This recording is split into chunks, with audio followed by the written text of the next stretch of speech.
Габдулла Тукай милли моңнар. Ишеттем мин кичә берәү җырлый. Чын безнеңчә матур милли ки, башка килә уйлар төрле-төрле, әллә нинди зарлы, моңлы ки.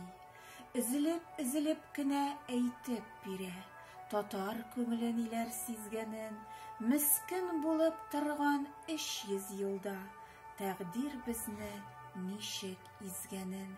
Күпме михнәт чиккән безнең халык, күпме күз яшьләре түгелгән, милли хисләр белә ялкынланып, сызылып чыга күңеленнән. Хайран булып җырны тыңлап тордым, ташлап түбән дөнья уйларын, күз алдымда күргән төсле булдым, Болгар һәм Агыйдел буйларын. Түзә алмадым, бардым җырлаучыга, дидем, кардәш, бу ки нинди ки? Җавабында милләттәшем миңа, бу ки була диде Әллүки.